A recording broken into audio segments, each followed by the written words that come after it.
ito pa, isa sa naging usap-usapan yung gown switch niya raw ni Emma. Nagkapalit kayo? Hindi naman. Same kami ng team, actually. Philippines Oh. din siya, di ba? Yes, oo. And then, just so happened, she wasn't supposed to host that night. Oh. And then, parang all of a sudden, they needed her to host kasi mayroong mga gaps sa hosting. So, biglaan. And then, my team decided what gown to wear. And sayang naman yung isa kong gown. Hindi, So, walang exposure. pinahiram Oo, super last minute lahat. Talaga yun. Switch yun. Hindi switch. Ayun, para malinaw na. Emma tapos is na my yan. sister. She was my binibini sister. She was my Miss Intercontinental before she became Miss Grand International. And we're super close talaga. Roommates din kami before. Oh, yan. Malinaw na. Hindi nagka-switch. Pinahiram lang. Ating kapatid po. Bareface challenge. Slay Mama 10! So sabihin natin yung okay na to, happy, disappointed, sarcastic, and flirty. Okay. Sige. Okay na to! Wow, saya. Kulang pa energy. Energy. Okay na to! Pwede nga siya sa Encantadia. Okay. Ano yung next? Disappointed. Okay na to. Okay na to? Sino ang nangaway dyan? Sarcastic. Okay na to. Okay na to? Sarcastic nga siya as a person. Flirty. Pwede ba lang? Huwag na lang yun. Ay, ready siya. Sige, sige. Mauna ka. Okay na to.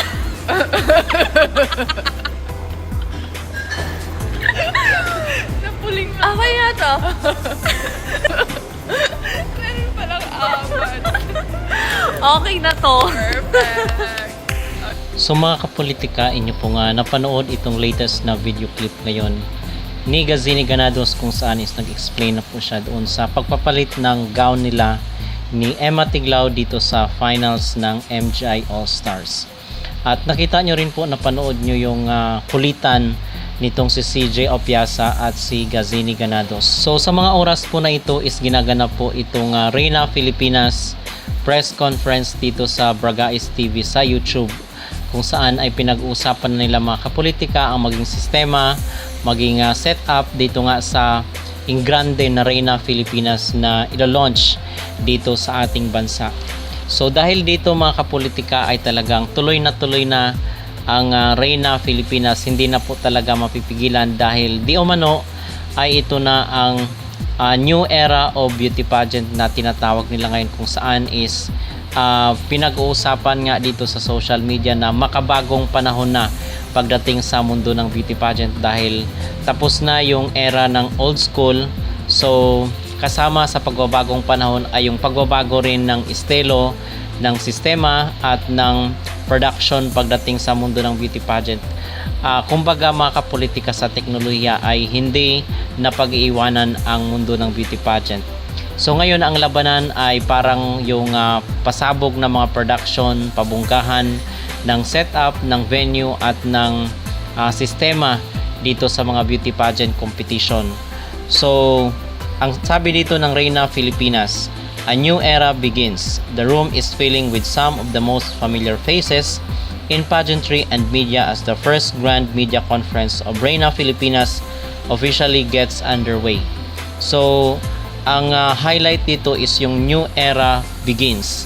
So new era of pageantry kasi ito na nga din yung sinasabi ng Miss Grand, sinasabi ng Miss Cosmo na nasa new era, nasa bagong panahon na po tayo mga kapolitika, which I totally agree naman kasi ngayon pag old school, di ba, pag sa mga movies, ganun din naman ang patok ngayon, kinakailangan pagandahan ng effects. So ganun din po mga kapolitika pagdating sa mundo ng beauty pageant, kung saan is nagkakaroon rin po ng pagbabago. Pag old school ka, pag luma yung mga effects mo, yung mga production mo, yung setup ay talagang mapag-iwanan ka.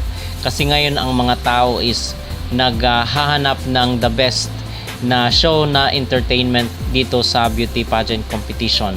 So nakikisabay rin, in other words, itong Miss Grand International. Kung kaya nga ngayon is meron ng Reyna Filipinas, hindi na talaga mapipigilan itong at tuloy na itong grand launching ng Reyna Filipinas, and we are expecting mga kapolitika kasi nga ito ay isang investment naman sa ating Pilipinas kung saan ay bubuhos ng salapi itong sinawat sa overall production at magkakaroon rin ng hanap buhay yung ating mga kababayan na kukuning empleyado dito sa kanilang Reyna Filipinas na ito. So ito ay very promising at very exciting mga kapolitika ang mga susunod na kaganapan. Kung ano ba yung mangyayari, kung ano-ano bang mga pageant ang i-cover ng Reyna Filipinas. So hindi talaga na hindi magpapaiwan ang ating bansa pagdating sa beauty pageant kasi hindi pwedeng old school lang mga kapolitika dahil nga ang mga tao is nagbabago rin katulad ng pagbabago ng ating panahon. Okay, so kinakailangan nilang sumakay sa makabago at modernong panahon mga kapolitika. So yun po ang aking masasabi at maging reaksyon. Ano po ang inyong maging opinion dito sa tinatawag nila na new era of pageantry?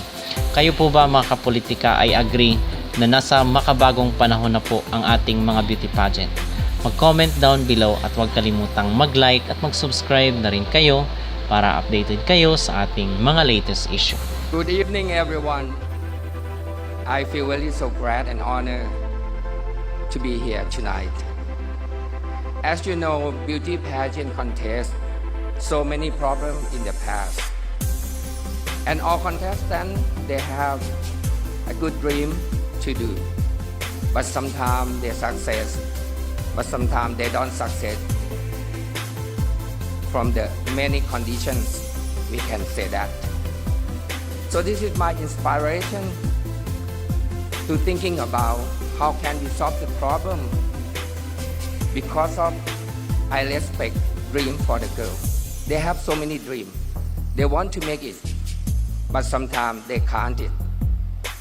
This is the beginning of MGI All Stars. Tonight, this is the official first time we're sharing the message here to the world, especially pageantry fans around the world. I know you still have hope to see a good pageant contest and fair contest. This is the most important. As we know, the beauty pageant contest, we must concern so many things about the good event, the good production, and very fair result. And we can show everyone about transparency. This is the most important. So that's why I make it today for MGI All Stars. And MGI All Star is not every year, maybe 2 times years, because I believe that so many beauty queens, they still have their dreams. They want to show their potential. They want to learning from last experiences to improve themselves. So maybe the second episode will be happen in this year, the end of this year as well. I promise the pageantry fans around the world and beauty queens around the world, this is the latest stage. You can declare yourself. Absolutely, you are became a stars already. But I would like to let you shine more and more to be a biggest stars by our platform MGI All Stars. So thank you so much for our lovely sponsors. Thank you so much for national director around the world. Thank you so much for our contestant, the first episode behind the stage. Please give them a big round of applause. We respect their heart and we trust the quality of the beauty queen, everyone. So that's why I decided to pick the best judge team to give them a score for preliminary and the final night on 30. I wish they are successful If they can't make it this time, everyone can come back again. Your dream cannot stop. MGI All-Star never stop you. You can return at any time you want. This is a new platform to open new hope, new opportunity for the beauty queen. I wish all of them will be good luck and successful, but only one can take home crown. MGI All-Star Counts. And thank you so much for pageantry fans around the world to welcome us, to open your heart, to enjoy MGI All-Star. Thank you so much again.